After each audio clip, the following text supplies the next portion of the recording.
Hi. I thought that I would really talk about race and racism. And I really find this particular subject incredibly interesting. I have really done a lot of studies on different kinds of oppression and freedom fighters, and I find the whole thing very interesting.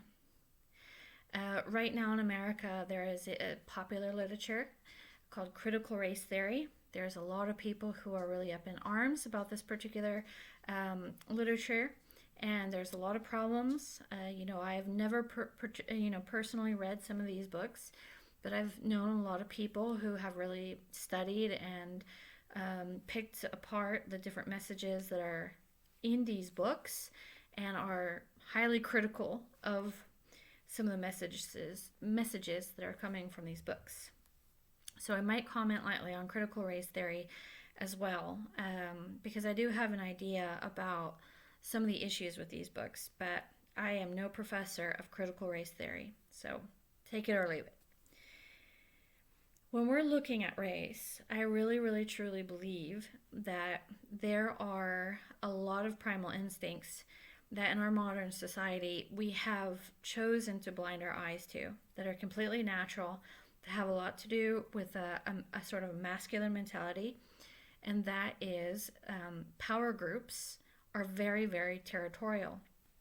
It doesn't matter what color they are. It doesn't matter if it's a certain belief. It doesn't matter if it's Christian versus Muslim or Protestant versus Catholics. It doesn't matter if it's, people are going to split themselves up into different power groups. And one power group will do just about anything to keep the other power group out. And a lot of the desire to keep power within a group is because they understand that other groups are territorial too, and that they are a threat to their own tribe.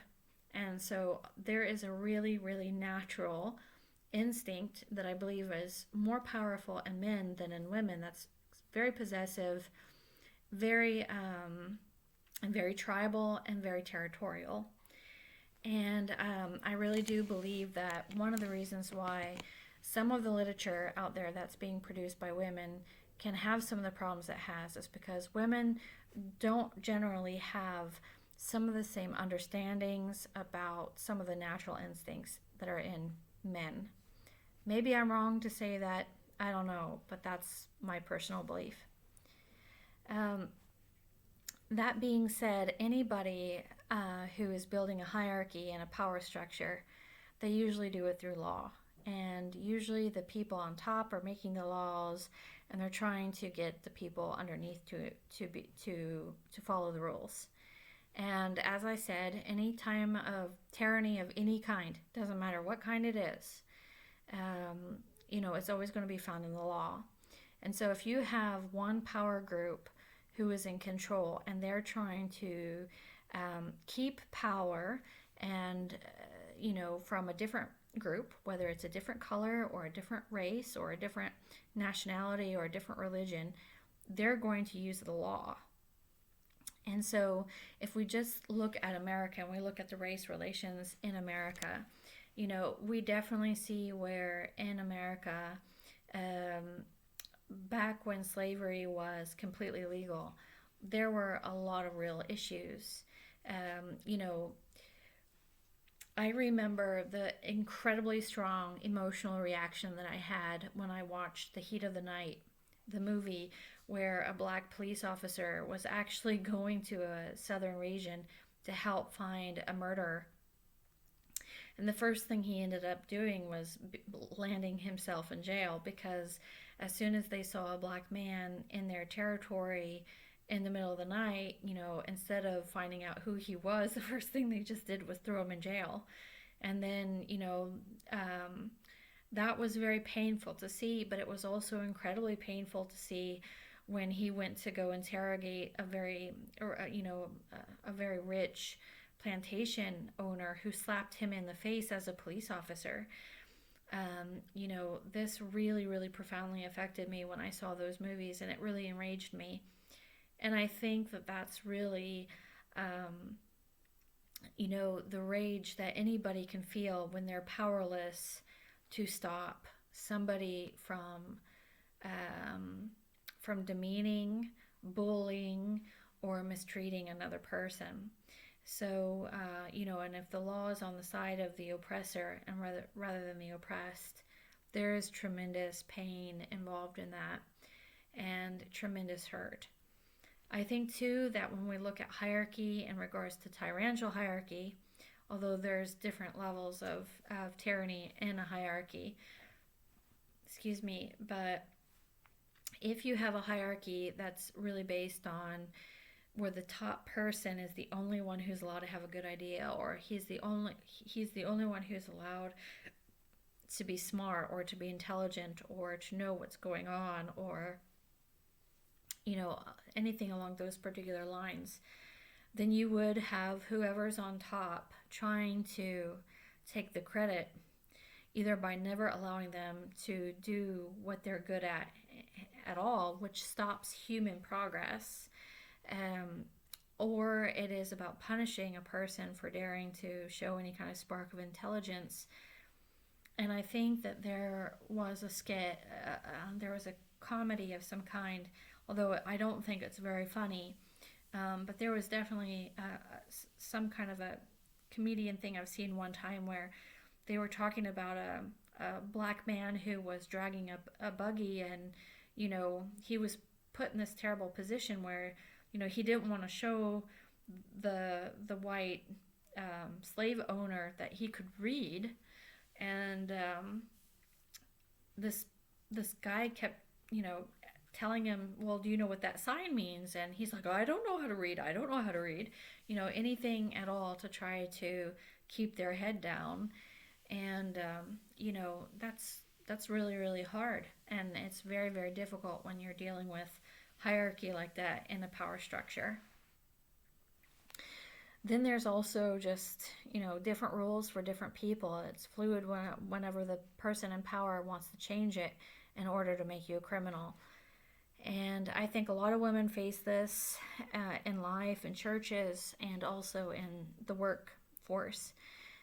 But I definitely believe that it's so in race as well, and racism. So when you're looking at a community who is a minority in any country, it doesn't matter what color they are, it doesn't matter where they're at, if the power structure sees them as some kind of a threat or poses some kind of a challenge to their own authority, they'll definitely make steps to trying to take that challenge out. And usually the way they do it is to make them criminals and to demean them and to disrespect them and to accuse them and so on and so forth. So I definitely believe that this is alive and kicking all over the world, shows up in lots of different ways and lots of different situations. And very few people want to just be honest about the very sneaky human condition that we all suffer from, that really wants to take power and wants to really squish out anybody who challenges our power. So racism in America, I believe, has gotten much better. For anybody who says it hasn't gotten better, that's insane, because the top dog who makes the laws is usually, the sort of whoever's in control of the law is very much who's in power and who's in control. And having had a black president who, President Obama, he was voted in to the most powerful position in America. There is no way that we can say that America is completely based on racism, because that's just not true. Can there be pockets where one territorial group tries to squish out another, or if you have a white police force that is so dominated by white men that they can feel territorial against black men who are perhaps challenging their authority in some kind of way? Of course, but these are pockets that happen, and it is very, very difficult to really claim those things when there are people in powerful positions, their voices are being heard, and they're part of policy makers to say that they are a completely oppressed group. You can't do that. This is impossible. So my opinion about critical race theory is that my real opinion about critical race theory is that you have the black community who is unfortunately trying to use the same strategies to control the white population. And you see a lot of the critical race theories coming from white women. And it has a lot to do with white guilt, and it has a lot to do with pointing out the guilt and sin of white people, and it has to do with changing the laws to really affect to affect the white population. And you see people trying to grasp a hold of the power of law in order to oppress. And you see this happening in a lot of different factors in a lot of different areas. So, in my opinion, you have a problem when you're trying to abolish racism and you're trying to create equality. This is impossible if you have one group of people trying to tyrannically oppress the other through the manipulation of the law. And that's what I see as the basis for critical race theory. So that is my opinion. You can hate me for it or whatever, but I really believe that it's based in reality. And I think a lot of modern movements where women are really trying to get involved in discussions with race, and they don't understand some of the territorial instincts of men. And so I think that they're really, really not always, even though women have also been oppressed, and they have a tremendous amount of sympathy for anyone else who's being oppressed, because women are generally mostly oppressed through the same mechanisms as anyone who is being persecuted for their race is. So women have insight on that. But I think that they don't quite understand the fact that there is no one race that is more racist than the other race. Everybody has territorial instincts. Everybody has instinct to protect.